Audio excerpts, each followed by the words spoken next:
আমরা যাচ্ছি ঘুরতে। ইয়ে!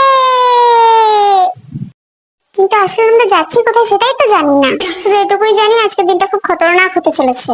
আমাকে তো শুধু এটুকুই বলা হয়েছে, আজ তুই এমন একটা জিনিস দেখতে পাবি যেটা উপরে যায় আর নিচে নামে, উপরে যায় আর নিচে নামে।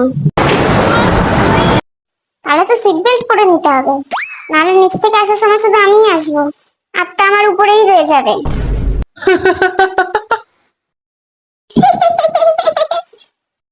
আরে ভয় পাচ্ছিস কেন? তোকে তো শুধু 1028 মিটার উপর থেকে লাফ মারতে হবে। 1028 মিটার? হ্যাঁ। তাহলে দেখবি লাফ মারার সময় আমার ইজি হয়ে যাবে, আর সেটা তোর মুখে এসে পড়বে, তখন তুই মাছ পড়লেও আটকাবে না। তারপর এরকম করবি, দেখ।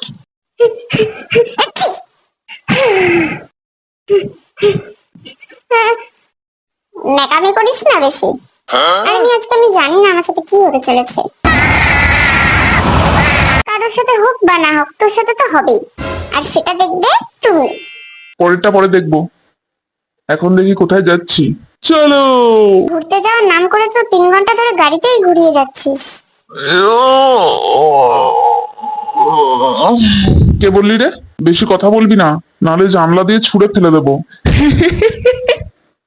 সত্যি রে জিমিনা, অনেকক্ষণ ধরে বসে আছি, আর ভালো লাগছে না রে। চল না তাহলে বাইরে তাকিয়ে তাকিয়ে কটা মেয়ে দেখি। কত মেয়ে ভাই, তখন থেকে জানলার পাশে বসে একা একা মেয়ে দেখে যাচ্ছে, আমাকে একবার বলেও না। বদমাইশ ছেলে। মেয়েটা তো হেব্বি কিউট রে। এ কিউটি ভাই, এদিকে তাকা। ভাই মেয়েটা সত্যি সত্যি তাকিয়েছে।